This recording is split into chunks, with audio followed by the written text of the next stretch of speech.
श्री नाभाजी कहते हैं कि भगवान के भक्त, भक्ति, भगवान और गुरुदेव, ये चार तत्व हैं।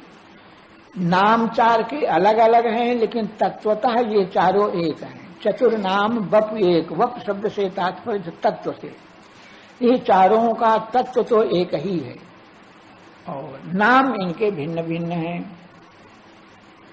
व्यापकता ये हुई कि एक भक्त का नाम लिया तो भक्त से राम भक्त, कृष्ण भक्त, नारायण भक्त, गणेश भक्त, शंकर भक्त, सब भक्तों का ग्रहण हो गया, इसलिए बड़ी व्यापकता हुई। भक्त शब्द से जितने भक्त हैं और भगवत कोटि के भक्त हैं, भगवान के भक्त हैं और जो भगवान के भक्तों के भक्त हैं, तो भक्त, कोई भक्त की महिमा कम नहीं है।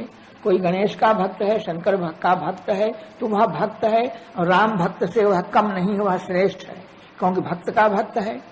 तो इसलिए भक्त शब्द का प्रथम प्रयोग करके अपने मंगलाचरण की व्यापकता की, एक का भक्त नहीं, सभी देवी देवताओं जो भगवान के भगवान हैं, भगवान के भक्त हैं, दूसरे देवता हैं, दूसरे देवता भी भगवान के भक्त ही हैं, तो भक्त शब्द से सबका ग्रहण हो गया।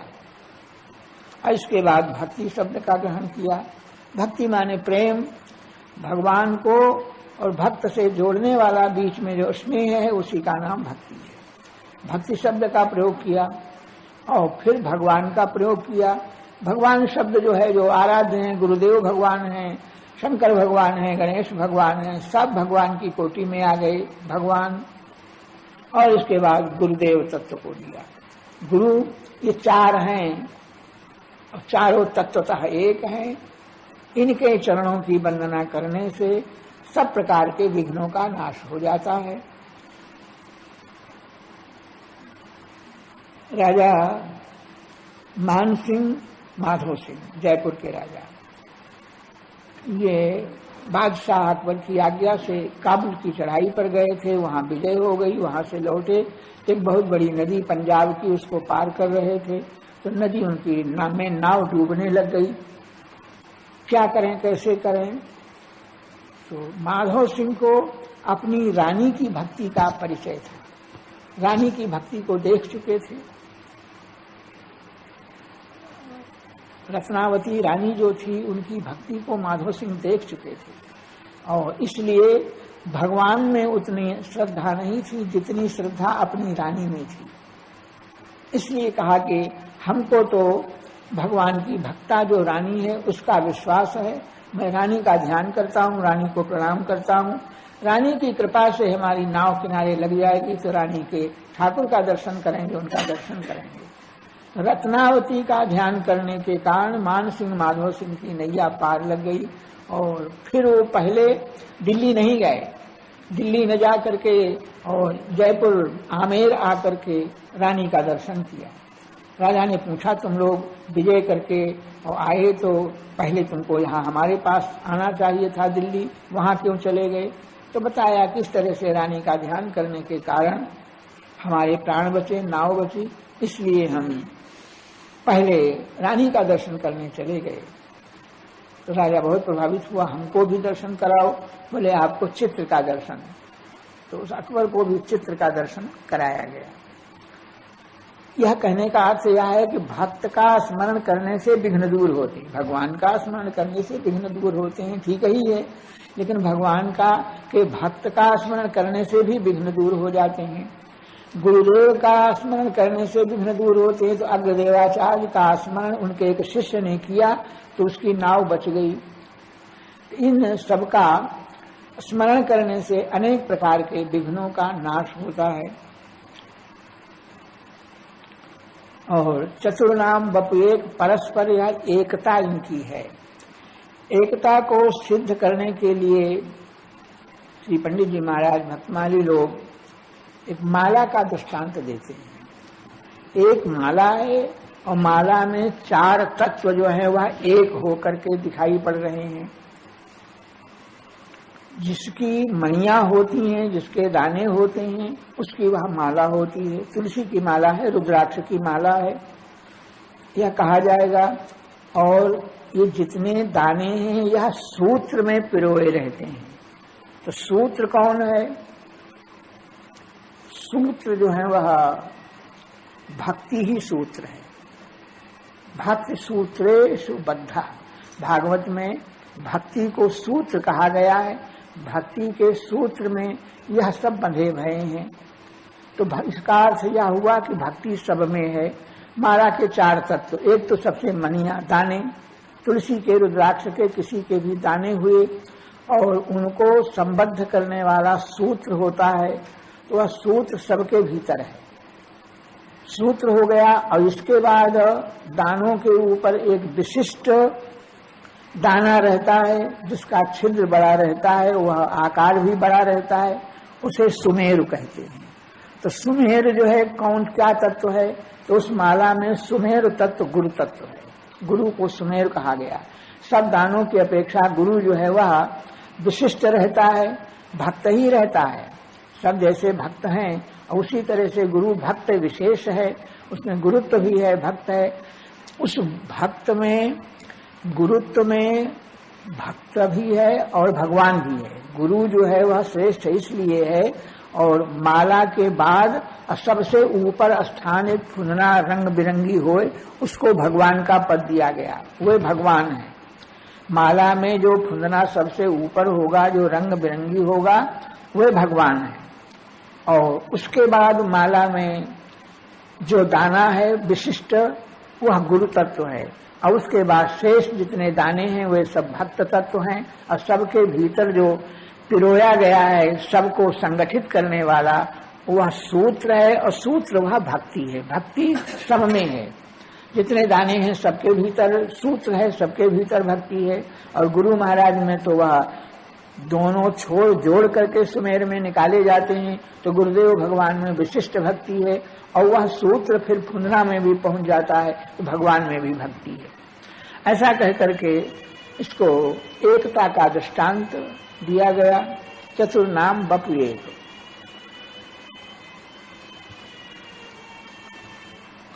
इसके बाद प्रियादास जी महाराज ने भक्त किसे कहते हैं, भगवान किसे कहते हैं, भक्ति किसे कहते हैं, गुरु किसे कहते हैं, इसके ऊपर प्रियादास ने टीका लिखी है, एक कवित्व में केवल। और कवित्व के एक एक चरण में एक का लक्षण उन्होंने लिखा। सबसे पहले भक्त शब्द है।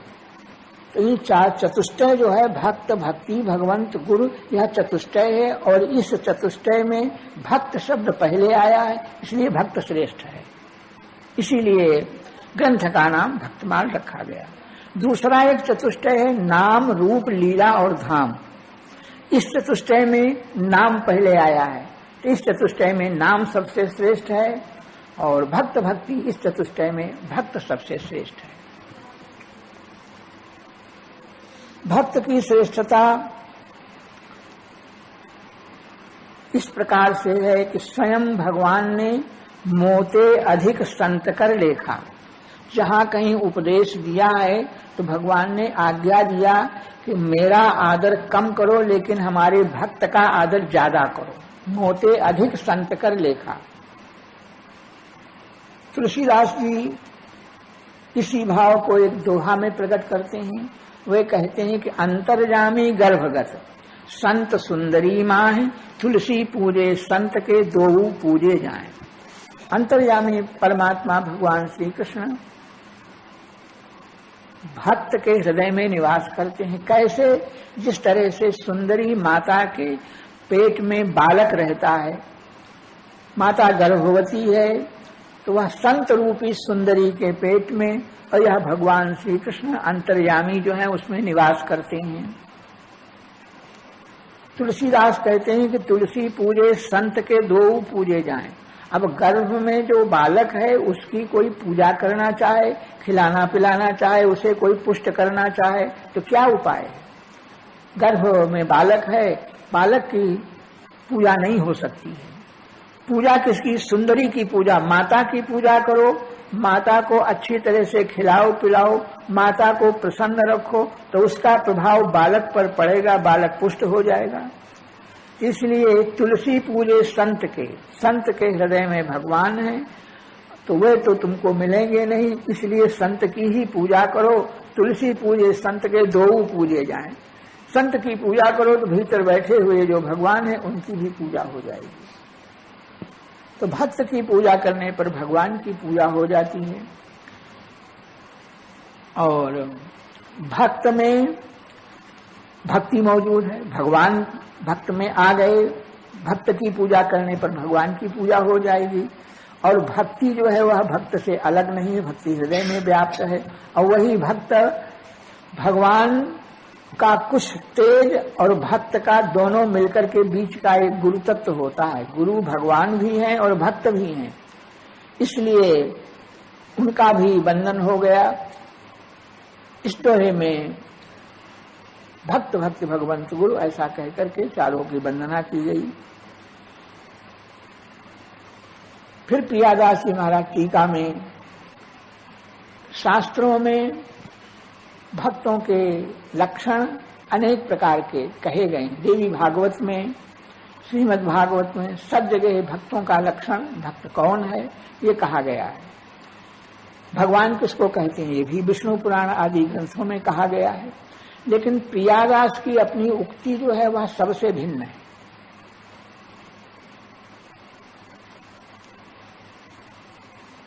प्रियादास जी कहते हैं कि शास्त्रोक्त जो पद्धतियां हैं, ऋषियों ने कहा है सब ठीक है, उसको हम गलत नहीं कहते हैं, लेकिन हमारा अपना लक्षण, हम जिसको भक्त कहेंगे, जिसको भगवान कहेंगे, हमारा भगवान दूसरे तरह का होगा।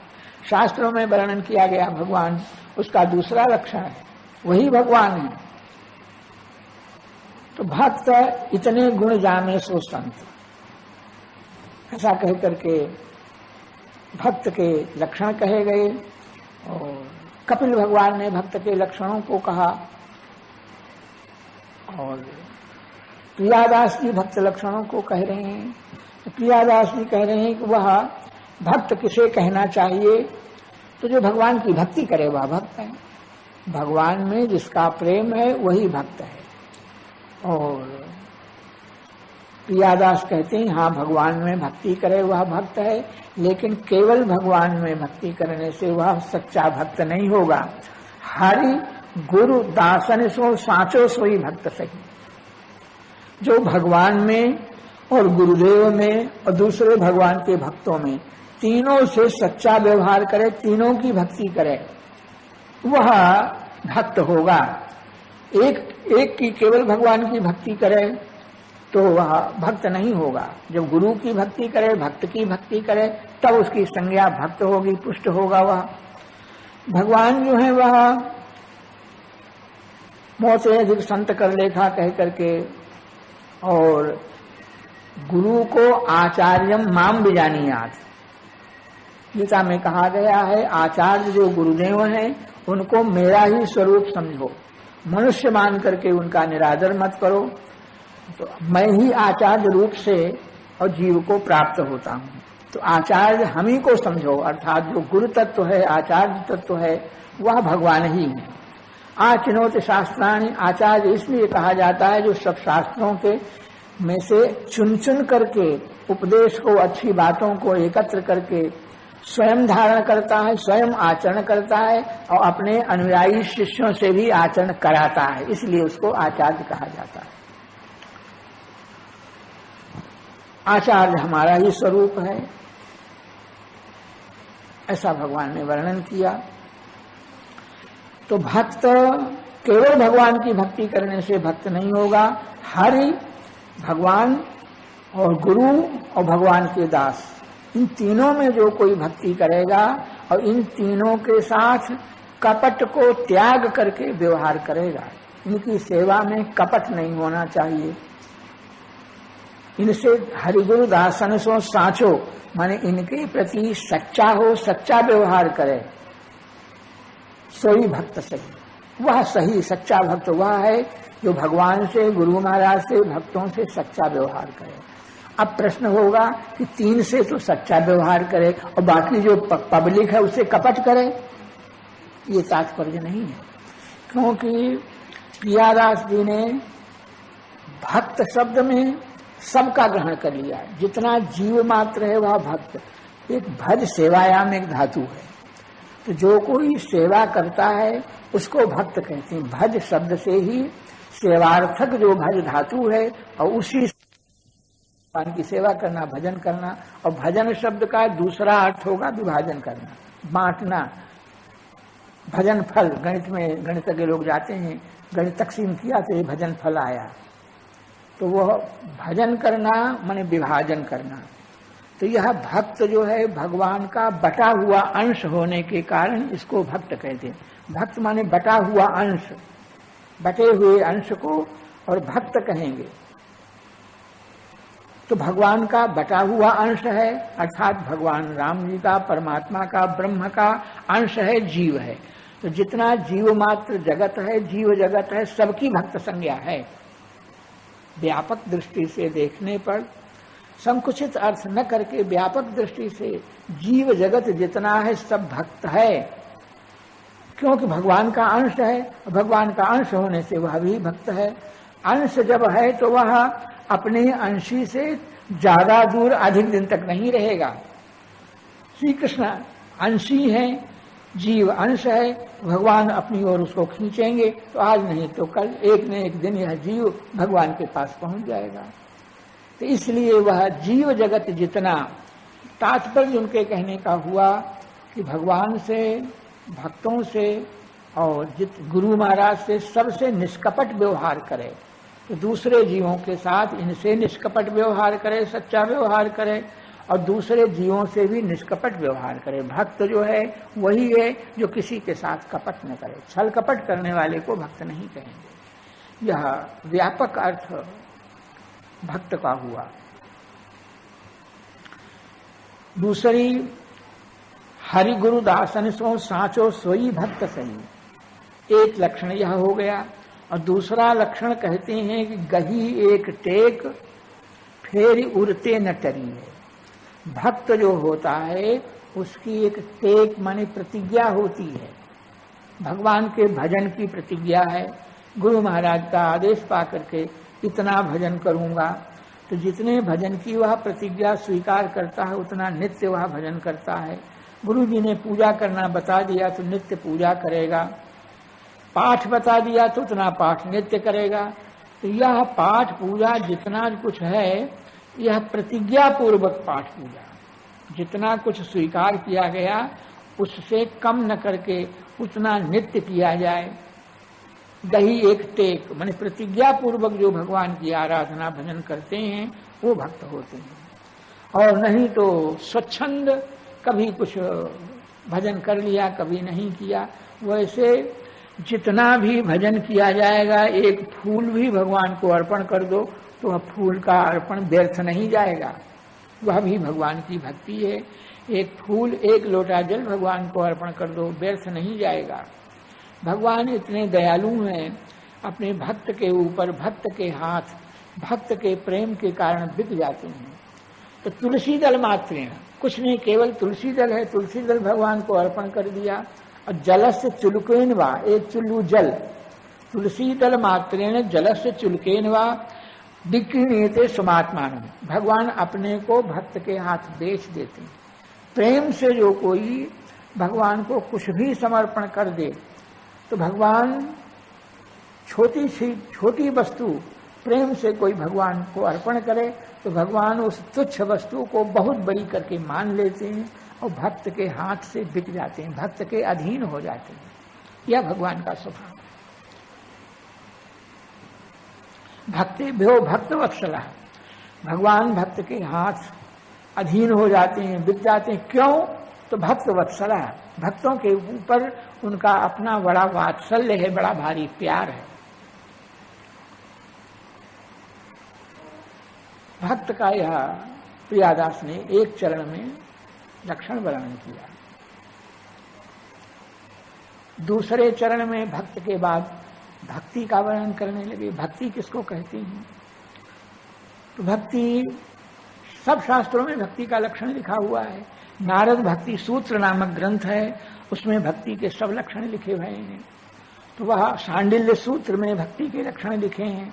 तो नारद ने लिखा है कि सा परानुरक्त ईश्वरे, ईश्वर में परा अनुरक्ति, परम जो प्रेम है उसी का नाम भक्ति है।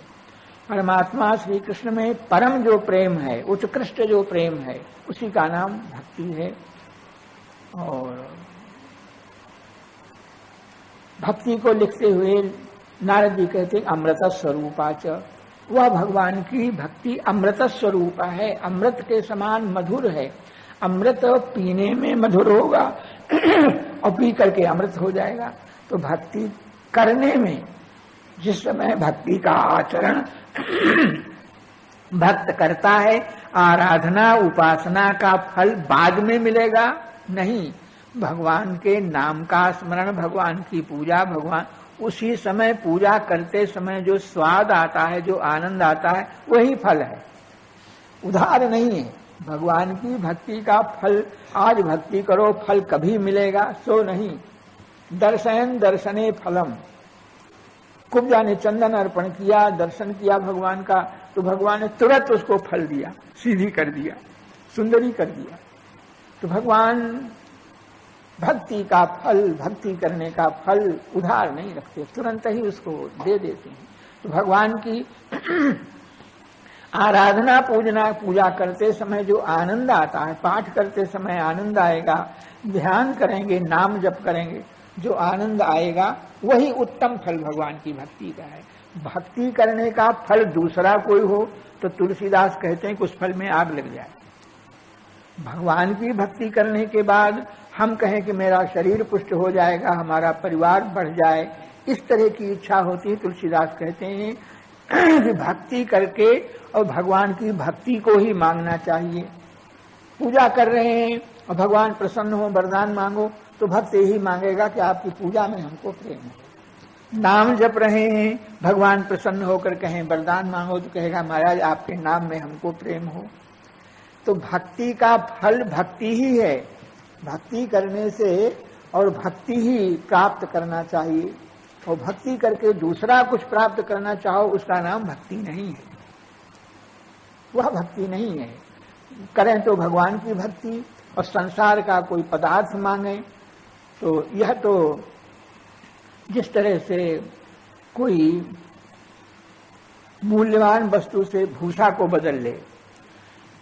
किसान खेती करता है तो अन्न के लिए करता है, गेहूं पैदा करने के लिए खेती करेगा और गेहूं उसको मिलेगा, लेकिन गेहूं के साथ भूसा अपने आप मिल जाएगा। किसान का खेती करने का लक्ष्य भूसा पैदा करना नहीं है, अन्न पैदा करना उसका लक्ष्य है। भूसा के लिए वो खेती नहीं करता है, अन्न के लिए खेती करता है, भूसा अपने आप मिल जाता है। अन्न जब मिलेगा, गेहूं पैदा होगा तो उसका भूसा भी अपने आप मिल जाएगा। तो भूस रूप संसार की वस्तुएं हैं, नश्वर वस्तुएं, ये भूसा के समान है। तो जब भगवान की भक्ति मिल जाएगी तो संसार के पदार्थ, संसार की कोई वस्तु ऐसी नहीं है जो भक्त के लिए आवश्यक हो और भगवान उसे न दें। भक्त को जो भी कुछ अभीष्ट होगा, आवश्यक होगा, वह सब भगवान उसको देंगे। तो संसार में चाहे परिवार हो, चाहे राज्य हो, सब कुछ भगवान देते हैं। भगवान ने कृपा करके ध्रुव जी को राजगद्दी दिया। ध्रुव जी को कहा कि तुम 40,000 वर्ष तक राजगद्दी पर बैठो बिना इच्छा के। तो इस तरह से भगवान, आप कथा सुनेंगे, भगवान एक भक्त का ब्याह कराने के लिए बड़ी दूर तक गए। तो भगवान ब्याह कराते हैं, अपने भक्त का ब्याह भी कराएंगे और समय आने पर ज्ञान वैराग्य का उपदेश देंगे, सब कुछ छोड़कर मेरा भजन करो। और इसके बाद जो आवश्यक है उसका संग्रह भगवान सब भक्त को सर्वा अभीष्ट वस्तुएं देंगे। सब अभीष्ट वस्तुएं, परिवार हो, वस्तु हो, सब कुछ भगवान उसको देते हैं। और भक्त के प्रसन्न होने पर स्वयं भगवान प्रसन्न होते हैं।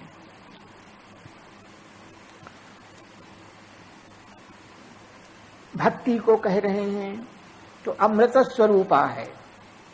और यदि ज्ञात्वा पुमान सिद्धो भवति अमृतो भवति, उस भक्ति को जान करके, पा करके मनुष्य सिद्ध हो जाता है। अमृत माने अमर हो जाता है, अजर अमर हो जाता है। फिर वहां उसकी मृत्यु नहीं होती है, प्रमाद नहीं करता है, भगवान के चरणों में पहुंच जाता है। यल्लब्ध्वा पुराण पुमान सिद्धो भवति अमृतो भवति तृप्तो भवति। भक्ति ही ऐसी वस्तु है जिसको प्राप्त करने के बाद और साधक भगवान का भक्त तृप्त हो जाता है। और नहीं, और भक्ति को छोड़ करके दूसरी रिद्धियां सिद्धियां चाहे जितनी मिलें, और यह जीव तृप्त नहीं होगा, संतुष्ट नहीं होगा। संतुष्ट तब होगा जब भगवान की भक्ति इसको प्राप्त होगी। तो भक्ति को प्राप्त करके वह संतुष्ट हो जाता है। और सान कामय माना, उस भक्ति में भक्ति को छोड़ करके, भगवान को छोड़ करके संसारी कोई कामना नहीं, केवल भक्ति की ही कामना है, कोई अभिलाषा नहीं। तो निर्गुण निराकार के उपासक कामनाओं से डरते हैं, कहते कोई कामना नहीं होनी चाहिए, बिल्कुल कोई कामना नहीं होनी चाहिए। लेकिन हम ये नहीं कहते, वैष्णवों का ऐसा कहना नहीं है, कामना होनी चाहिए। निर्गुण निराकार की उपासना करने वाला अपने हृदय में किसी कामना को स्थान नहीं देगा, सब प्रकार की कामनाओं को नष्ट कर देगा, जला देगा। वो कहेगा ये कामना जो है वह माया है। तो भगवान के दर्शन करना एक कामना है, भगवान की भक्ति हमसे बने कामना है, भक्तों का सत्संग हमको प्राप्त होगा ये कामना है। तो इस तरह से भगवान के संबंध में भक्ति संबंधी जितनी कामनाएं हैं, इन कामनाओं को भक्त नष्ट नहीं करना चाहता है, इन सबको चाहता है। इसलिए भक्ति का लक्षण लिखा गया कि अन्याभिलाषिता शून्यम, अभिलाषा माने इच्छा। तो भक्त को इच्छा से शून्य होना चाहिए, लेकिन कौन? अन्याभिलाषिता, भक्ति को छोड़ करके, भगवान को छोड़ करके दूसरे प्रकार की जो अभिलाषाएं हैं, इच्छाएं हैं, उनसे रहित होना चाहिए भक्त को। अन्याभिलाषिता शून्यम। भक्त पुनः कैसा होना चाहिए? ज्ञान कर्माद्यनावृतम। अनन्य वैष्णव की भक्ति ज्ञान से और कर्म से अनावृत होती है, ढकी नहीं होती है। ज्ञान और भक्ति, कर्म और ज्ञान।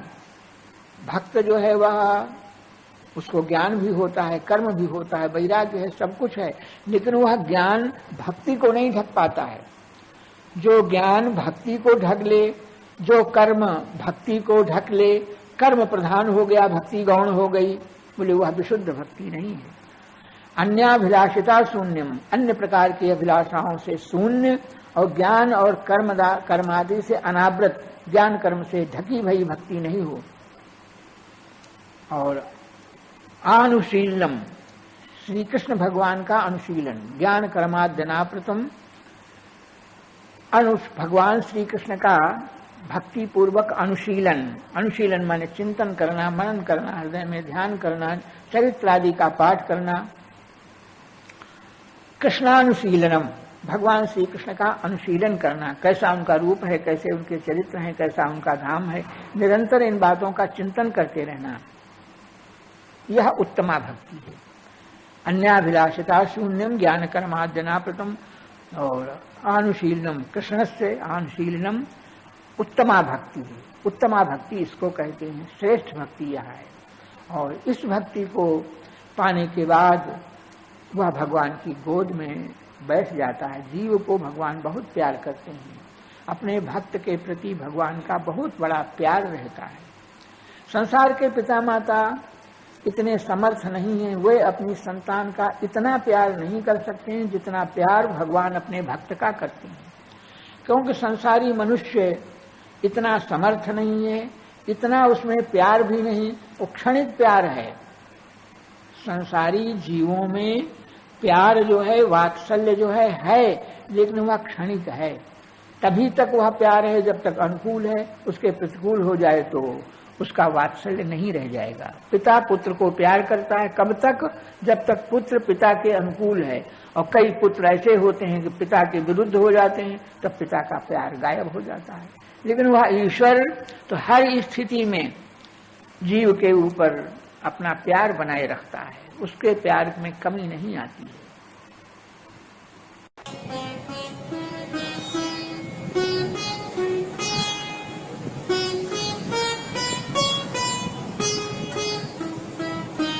श्री सीताराम। प्रतिदिन सत्संग एवं दर्शन के लिए श्री महाराज जी के ऑफिशियल चैनल को जरूर सब्सक्राइब करें।